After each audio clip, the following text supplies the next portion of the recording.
In 1990, the average man could focus for 12 uninterrupted minutes. 12 minutes of mental steadiness. 12 minutes of unbroken thought. Today, the average man breaks at 47 seconds. Not minutes, seconds. That kind of collapse only happens after catastrophic trauma, war, famine, disaster. But nothing dramatic occurred. No bombs fell. No invader stormed the gates. No tragedy swept the world overnight. Instead, something softer crept in. Something pleasant. Something that felt harmless. Comfort. Comfort did what destruction could never do. It slipped in quietly, disguised as progress, disguised as convenience, disguised as a better life. And while men were celebrating how easy everything became, something inside them began to decay. This decay is not visible on the surface. Men still walk, talk, laugh, post, scroll, and work. They seem alive. They appear functional. But under the surface, the psychological architecture that once made men sharp, disciplined, ambitious, confrontational, and resilient has been slowly dissolving. Comfort behaves like a slow-acting sedative. You don't feel the moment it enters your bloodstream. You don't sense when it begins to rewrite your instincts. You only notice the effects later, the fatigue, the distraction, the numbness, the slow shrinking of your ambitions, the dull ache in your attention span. But by then, the conditioning has already taken root. What if I told you this collapse was not an accident? What if I told you it was an engineered psychological environment, shaped by institutions that understand your mind better than you do? Modern comfort isn't just softness, it's surveillance. It's not just convenience, it's containment. It's not just ease, it's a method of behavioral control. You are controlled not by force, but by indulgence. Not by punishment, but by reward. Not by restriction, but by unlimited access. The psychology behind this is old. Milgram proved it in 1961 with a machine of switches and fake electricity. Ordinary men, the kind who believed they would never harm anyone, were willing to shock. An innocent person simply because the environment told them to, not because they desired to. Not because they were coerced, but because obedience was easier than resistance. Milgram's experiment revealed a truth modern systems never forgot. Men do not break under pressure. They break under comfort. Give a man a hard life, and he becomes sharp. Give a man an easy life, and he becomes soft enough to shape. This is why the modern world doesn't force you to submit. It seduces you into submitting. It doesn't suppress your freedom. It distracts you until you stop using it. It doesn't cage your body, it cages your attention, your appetite, your dopamine system, your tolerance for discomfort. Look around. Food arrives without effort. Entertainment arrives without boredom. Sex arrives without intimacy. Validation arrives without achievement. Stimulation arrives without meaning. Every piece of this world is optimized for one purpose: to reduce friction. And by reducing friction, it reduces the qualities that friction produces: grit, focus, patience, hunger, resilience. The ability to suffer productively. The ability to remain present. The ability to tolerate discomfort long enough to create something extraordinary. You are living in an environment designed to remove the very challenges that sculpt masculinity. And as a result, your psychological defenses weaken, your resilience shrinks, your risk tolerance evaporates, your boredom threshold collapses, your capacity for deep work erodes. Each of these losses makes you more predictable, and predictable men are easy to control. The world discovered that if you keep a man comfortable, you can guide him anywhere. This leads directly into the mechanism that governs everything. The comfort conditioning loop, a psychological cycle engineered to make comfort feel like safety and discomfort feel like danger. It begins with friction removal. The modern world eliminates everything that once required effort. You no longer chop, hunt, build, calculate, create, solve, endure, or pursue. You tap, you swipe, you order, you scroll, you consume. Your brain begins to trust the path of least resistance because it delivers instant relief. Without noticing, you begin avoiding any task that requires real effort. And because your brain associates comfort with safety, anything uncomfortable begins to feel threatening. Then dopamine hijacking takes over. Every digital platform you touch is engineered like a casino. Variable rewards, infinite scrolls, unpredictable hits of novelty. These systems don't just entertain you, they rewire you. They strip your dopamine receptors of their sensitivity, making natural pleasures feel dull and effortful pursuits feel impossible. Say you chase artificial highs. You chase stimulation instead of growth. You chase ease instead of mastery. Soon, dependency forms. Your brain stops seeking purpose and starts seeking relief. You reach for your phone without thinking. You chase microdopamine hits to escape micro moments of silence. You become anxious when nothing is stimulating you. You feel empty when you're left alone with your thoughts. You weren't born this way. You were conditioned into it. And here is the darkest part. You think you are choosing comfort, but comfort is choosing you. A man who cannot tolerate discomfort cannot hold power. A man who cannot delay gratification cannot build anything meaningful. A man who cannot focus cannot outthink the system that studies him. A man who cannot detach from stimulation cannot see manipulation. Comfort doesn't just weaken men, it blinds them. You are not losing your strength because you became lazy. You are losing it because you were trained to live in an environment that removes every struggle required to build strength. Modern comfort is not a gift. It is a psychological leash. And the worst part? Most men proudly wear it. But to understand how deep this trap truly runs, you have to strip away the illusion that you are simply distracted or unmotivated. Those are surface-level symptoms. The real cause sits beneath the surface. Modern systems have learned that the fastest way to control a man is to make him forget what it feels like to need power. A man who needs nothing becomes dangerous. A man who is fed everything becomes manageable. Look closely at the structure around you. Every institution that touches your life benefits when you remain comfortable enough to comply, but restless enough to consume. Schools, corporations, entertainment platforms, dating apps, news cycles, none of them profit from strong, focused, autonomous men. They profit from men who are obedient, overstimulated, emotionally dulled, and dependent on systems to define their value. The first system that shapes this dependence is school. Its purpose has never been to build sovereign men. It was designed to produce compliant workers, predictable, polite, obedient, non-disruptive. You raise your hand to speak. You ask for permission to move. You sit in rows, complete assignments, and wait to be rewarded for following instructions rather than thinking independently. Even creativity is graded according to criteria you didn't create. This is where the training begins. Not with force, with routine. Not with fear, with structure. Not with shackles, with schedules. You grow up believing that stability is earned through obedience.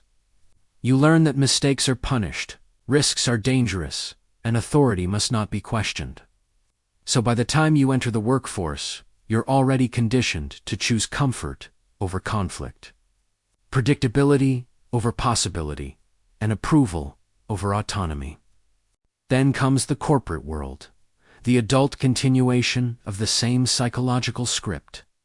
The system promises comfort in exchange for compliance, a steady paycheck, predictable hours, health insurance, paid vacations.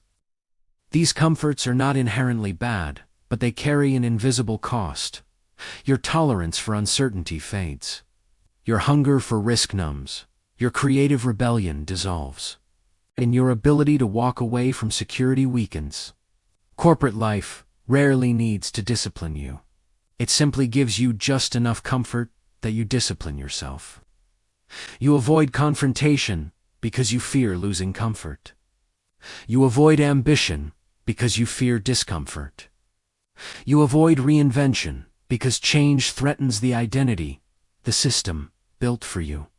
Slowly, you stop imagining yourself outside of the structure. Not because you lack intelligence, but because you lack psychological resistance. And this is where the digital world becomes the final phase of conditioning.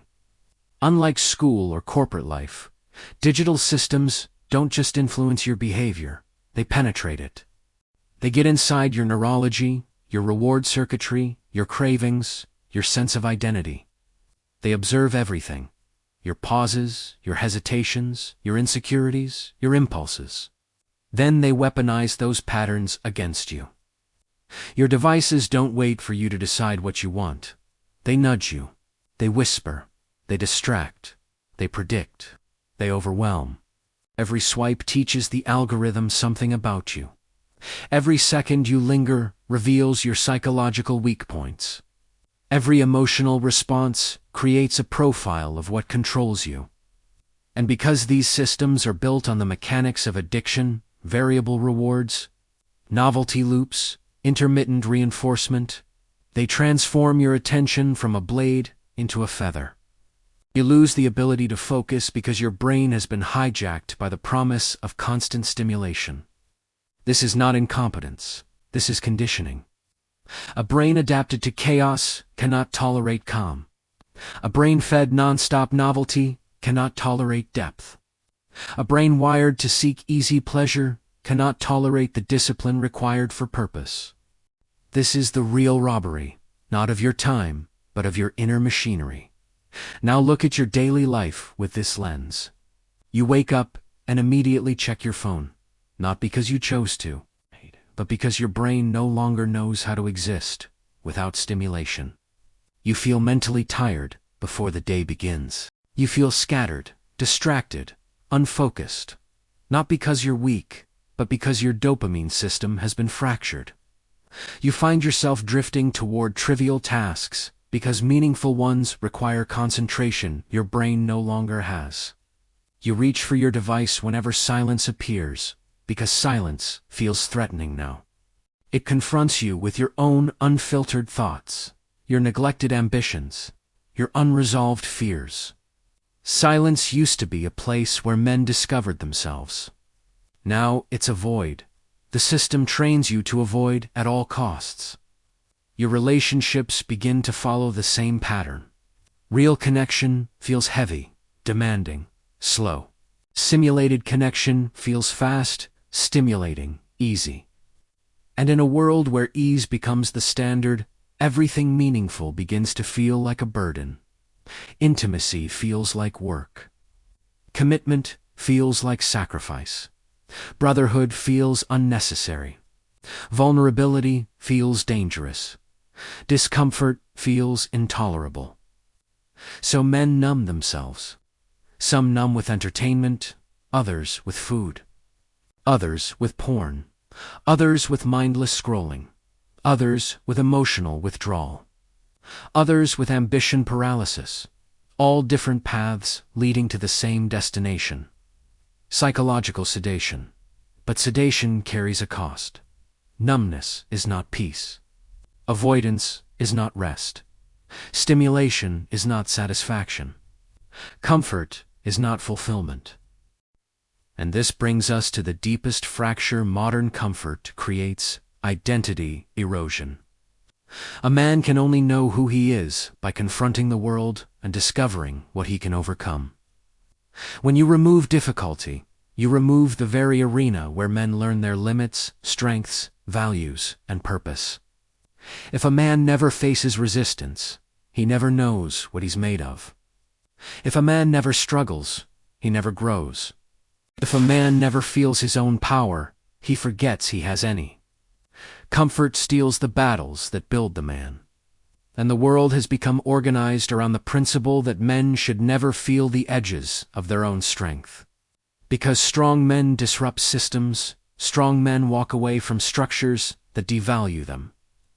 Strong men resist manipulation. Strong men do not make obedient consumers. Comfort replaces your edge with emptiness. It replaces ambition with distraction. It replaces discipline with stimulation. It replaces self-respect with convenience. It replaces purpose with pleasure. It replaces direction with dependency. That is why so many men feel hollow, even when their lives look fine. They are not lacking material comfort. They are lacking the psychological conditions that allow masculinity to thrive. What you feel is not depression, it's deprivation. Deprivation of challenge. Deprivation of struggle. Deprivation of meaning. Deprivation of the friction that awakens a man's inner force. This is why you feel tired even when you've done nothing exhausting. Why you feel overwhelmed even when your life looks simple. Why you feel anxious even when nothing is wrong. Why you feel restless even when you rest. Why you feel empty even though everything is available to you. Your brain was not built for this world, and this world exploits that mismatch to shape you into someone manageable. And here is the truth no one wants to admit. A man who loses his edge doesn't just lose his power, he loses his freedom. Because once a man becomes dependent on comfort, he becomes obedient to whatever provides it. If comfort is the weapon used to weaken men, then breaking its influence requires a different kind of strength. Not the loud, aggressive, external kind, but the internal force that forms when a man decides he will no longer be shaped by the systems around him. Most men never reach that decision point. They drift through life, pulled by impulses they don't understand, thinking they are choosing their habits, while their habits quietly choose them. But the moment you recognize the pattern, the cage begins to lose its power. The greatest threat to any system of control is awareness. Awareness is disruption. Awareness is rebellion. Awareness is the end of predictable behavior. The first discipline you must develop is pattern recognition. Every time you reach for your phone out of boredom, every time you avoid a task that demands mental effort, every time you chase quick pleasure instead of meaningful progress, that is the loop controlling you. Recognizing this moment is not trivial. It is the first crack in the psychological armor that comfort wrapped around you. The loop thrives when you act unconsciously. It collapses the moment you act with awareness. When you see the behavior, you can interrupt it. When you interrupt it, you weaken the conditioning. When you weaken the conditioning, you begin to restore the parts of your mind that comfort numbed. This leads to the second discipline, withholding your reaction. Modern systems rely on instant responses. Your impulses feed the machine.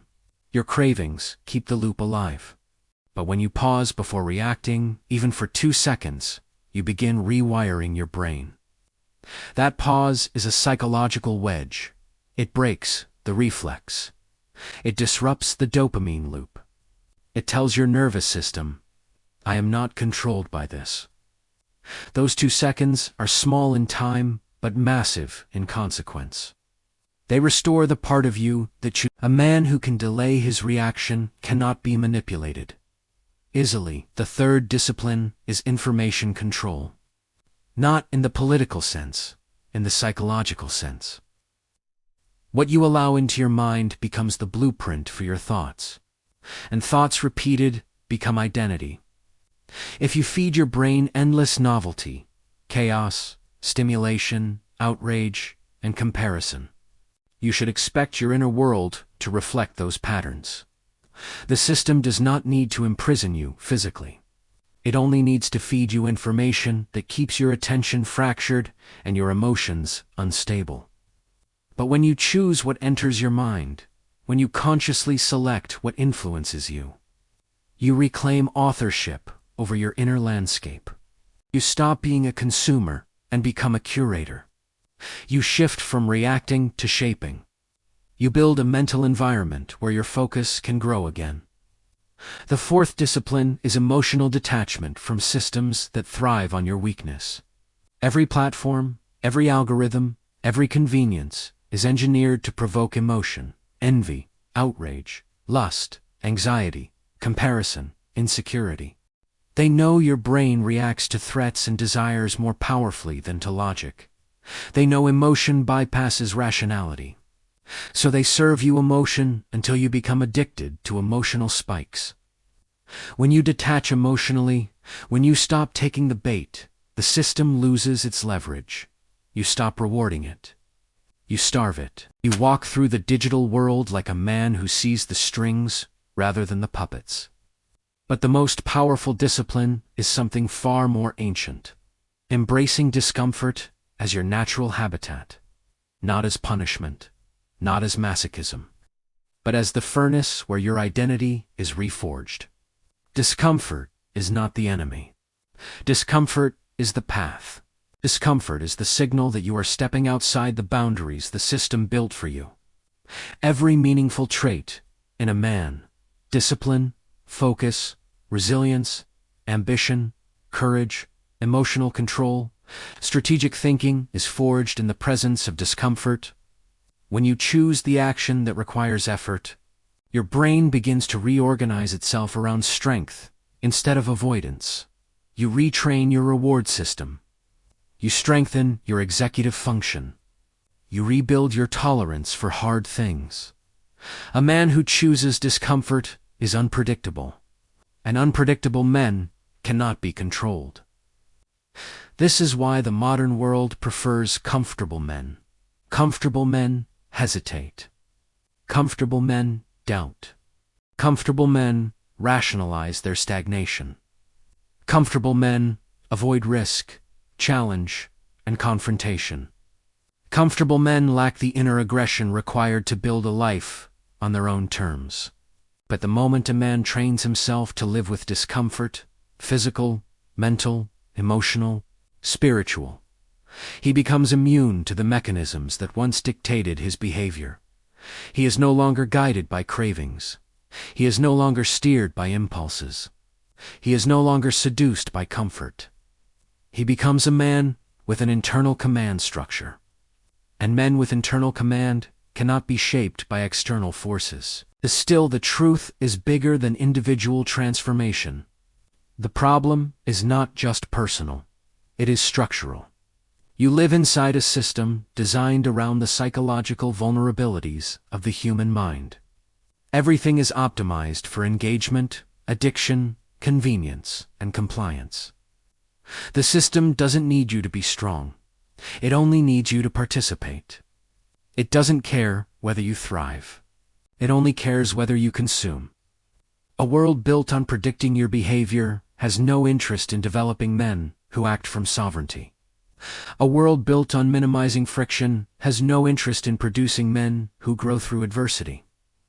A world built on emotional stimulation has no interest in men who control their impulses. A world built on convenience has no interest in men who build strength through discomfort. But understanding the structure is not a call to rebellion. It is a call to awareness. Because once you see how the system operates, you stop blaming yourself for feeling weak, numb, scattered, anxious, or exhausted, and you start taking back the pieces of your mind that were being drained. The world is not going to make you strong. It is not going to give back your attention. It is not going to protect your discipline. It is not going to encourage your autonomy. Everything meaningful must be taken back deliberately. Freedom is not stolen in a single moment. It erodes slowly through thousands of unconscious choices driven by comfort. You don't lose your edge because life becomes hard. You lose it because life becomes too easy. And here is the final truth you must face. A comfortable man is a replaceable man. A replaceable man is a controllable man. A controllable man is not a man, he is a function. You were not designed for sedation. You were not designed for avoidance. You were not designed for dependency. You were built to confront reality. You were built to fight through difficulty. You were built to sharpen yourself against adversity. Comfort is not your friend. Comfort is the slow poison that keeps you from becoming who you were meant to be. But the antidote is already in your hands. Not a secret technique. Not a hidden strategy. A decision to stop running from discomfort and start walking toward it. Because the man who chooses discomfort becomes someone the system cannot predict, cannot contain, cannot seduce, and cannot silence. He becomes someone dangerous. And a dangerous man, a man who thinks clearly, acts deliberately, and chooses discomfort willingly, cannot be ruled by comfort ever again. Which brings us to the final question, the one only you can answer. What is one comfort you know is weakening you, but you keep choosing it anyway? Write it in the comments. Say only this: I break the loop. Let the world see how many men are returning to themselves.